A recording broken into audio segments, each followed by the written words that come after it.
زیاتر دەکەین لەبارەی ناوەڕۆکی کۆبوونەوەکەی کۆمیتەی ناوەندی پارتی دموکراتی کوردستان و دوایین هەڵوێستی پارتی لەبارەی کاراکردنەوەی پەرلەمان و پێکێنانی حکوومەتی هەرێمی کوردستان بەڕێز عەبدولسەلام بەرواری شرۆڤەکاری سیاسی و ئەندامی پێشووتری پەرلەمانی کوردستان لە ستۆدیۆ ئامادەیە. کاک عەبدولسەلام زۆر بەخێر بێین لە ساخی شیتی وای تەندروستێکی باشت بۆ خوازم. ئەو کۆبوونەوەی ئەمڕۆی کۆمیتەی ناوەندی پارتی هەر کۆبوونەوەیەکی ڕاوێژکاری و ئاساییە یاخود یەکلایکەرە و چارەنووسسازە بێت. بەڵێ سڵاو بۆ تۆ، سڵاو بۆ ڕێز بۆ خوشک و برایان. بەڕاستی هەمیشە پێش سەری ساڵ کۆبوونەی کۆمیتەی ناوەندی بەسترێت. ئەمجار گرنگیەکەی لە ینی بێژگەلەوە دوو فاکتەری تر کۆتایی هێنان یان هەوڵدان بۆ کۆتایی هێنان بەو ئەزمەتکەوە ساڵێکە زیاتر هەڵبژاردنەوەیان کردووە و هێشتا ناتوانراوە حکوومەتی هەرێمی کوردستان پێک بهێنرێ. دووەم ئەنجامدانی هەڵبژاردننی عێراق بوو کە پێویستیە داخوازیە کە ملت ئەخوازێ منطق عقل ئەخوازێ کە ئێمە بە یەک دەنگ بچینە بەغدا و ململانەی خۆمان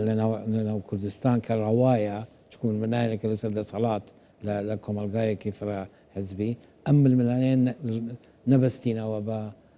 وەکو مەرجێک بۆ وەرگرتنی هەڵوەستێکی هاوتەریب لە بەغدا. من تەسەور ئەەکەم کۆبوونەوەکەی دوێنێ و کۆبوونەوەی پێش ئەو کە هەرچەندە کۆبوونەی ئامادەکاری بوون ڕەنگە ئەوانە خراپبنە باس لەو کۆبوونەوەی ئەمڕۆ و تاکو هەڵوێستێک وەربگرن چونکو بەڕاستی کات کەمە. ئێمە گوایە بە ئێمان وتو بوو گوێمان لێگرتووە لە ڕاگەاندن کە ئەم ساڵ هەوڵ دڕابین کۆبوونەوەکانی یەکەتی و پارتی دووش دابش بکەن لە یەکتر. یەک ڕێککەوتن لەسەر خاڵە سەرەکیەکان و بنەمایەکانی حکومڕانی لە کوردستان کە على ئەساس گوایە ڕێککەوتنی سەریان کراوە کە چوونە قۆناغی پۆستەکان چاودێران چاوەڕوانیان هەمویان هەیان کردیانی کە ڕەنگە هەوڵێک هەبیت بۆ ئەوەی حکوومەتی هەرێمی کوردستان پێک نەهێنرێ تاکو جەنابەت لە نزیکەوە ئاگاداری دوایین هەڵوێستی پارتی لەم بارەیەوە چێت چ لەبارەی پێکێنانی حکوومەت چ لە بارەی کاراکردنەوەی پارتی تەسەوورەکەم ینی هەر یەک کە پارتی باش بناسی دەزانێت هەڵوێستی پارتی ناگۆڕە یەک پێویستە ئێمە حکوومەتی هەرێمی کوردستانمان هەویت پێویستە بە یەک دەنگ بچینە بەغدا.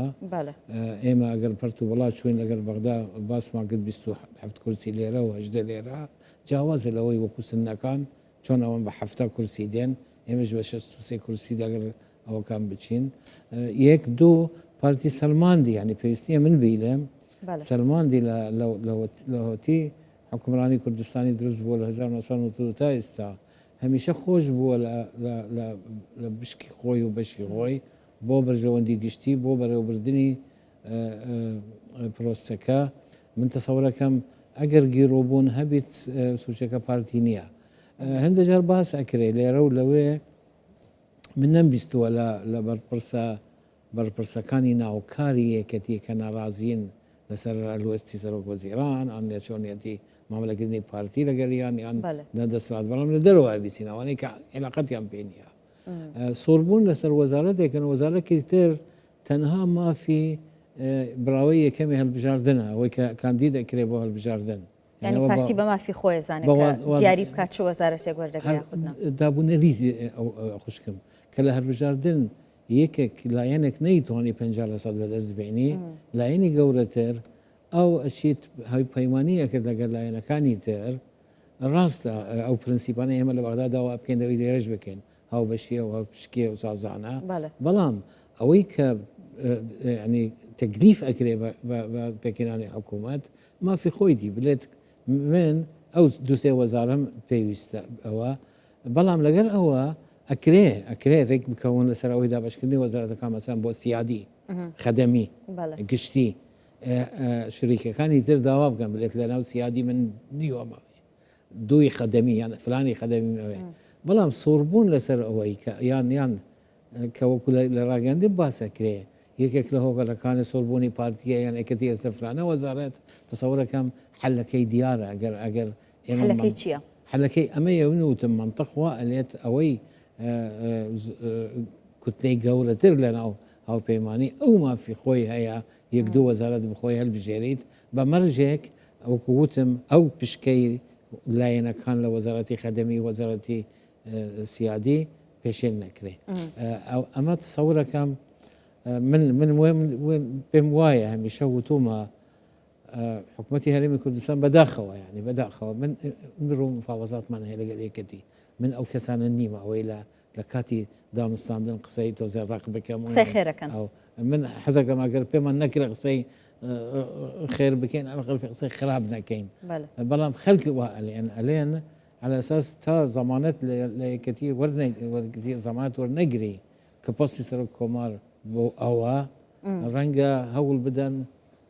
اي داواکاری پارتی چه لەمبارەوە چ لەباری پێکێنانی حکوومەتی عراق چ لەباری پۆستی سەر و کۆمار پێکێنانی حکوومەتی عراق وەکوتم ینی دروشمی سەرەکی هەڵبژاردننی پارتی بۆ چوونی هەڵبژاردننی ئەم جارەی خۆلی پەرلەمانی عێراق دیار بوو هەو بەشیە بەشداریەوە سازانە ئەمە ناکرێن بە حزبێک تو بەرامبەر هەوپەیمانانی يعني راسته برتو بلايك لنا وسنا بيدا بو ولا شيعة بيدا بو وكنا وكردوكم من بانجام كسروشتي اظن باش 2003 مالي كرد ومالي سنه ومالي شيعة لبروينا ما اظن شي رؤادات خوان قلتو بيك سريع دابو بيكتر فاشان او متصيانه كانما بينيت صدر بيدا بو خلافتنا او دعوه بيدا بو سنه ويلهات لا يمش يعني هاو بيعني كردستانيين ما والله ام جاره تصوركم هلو مرجي الدنيا اويك رويدا صالي رابردو شرنيزي كي سنورا كان ام ابو هموي وايلي كر جاني كتر خلق سري خوي بدته يكتر خير كرد تواني اوي نبيد بي بارتي خوي بو او اماده كردوا او قران كارياني كباس بلا بالضبط بارتي هميشه بارتي تصوركم يعني لولوي بيسم كبارتي مرجي زور مستحيل نيه يك دعوة أكل بكري سروكاني أو حزباني على الأقل أو حزباني كنريان هاي لأنجمن نراني عراق داني شين بيكوا ريك كوين لسر خالة سريكي كاني بيوند بخلقي كردستان كلا بغداد لوي يك دنق بين إما كبشين لبغداد لوي أو شست أندامي لوي لسر مجال لسر صدوشل لسر بيشمرقة لسر فلسطيني قوارا لسر مسائل دستوري يقدم بلان بوتشي ام يك ريزه دروز نابم يك دنگي اگر دروستيش بكاتيا من كاتيش بيتم بيم خوش شنكو اوا من خون نابي نام يخون بخون بجيم هو يبلم دروش مكي جوانا بلا خزقا ام قنا غوا اخوازيد كاما برز ببين باستي بربسالياتي وهم معنا هو بيماني كردستان بكاين دريجه موضوع كذا اشي تباتي اما بتواني السوسيولو وكم الناس بزانوا بوشي اما ريكنا كوين بلام تصوركم او قناغي بيشكوتيني كومالايتي اما ونبوني دولة من خلق لين سنة لسر او جاوزي كان بيشكوت الخير ايوه بيشنا كون اما دولتي ام بينيا دولة دارية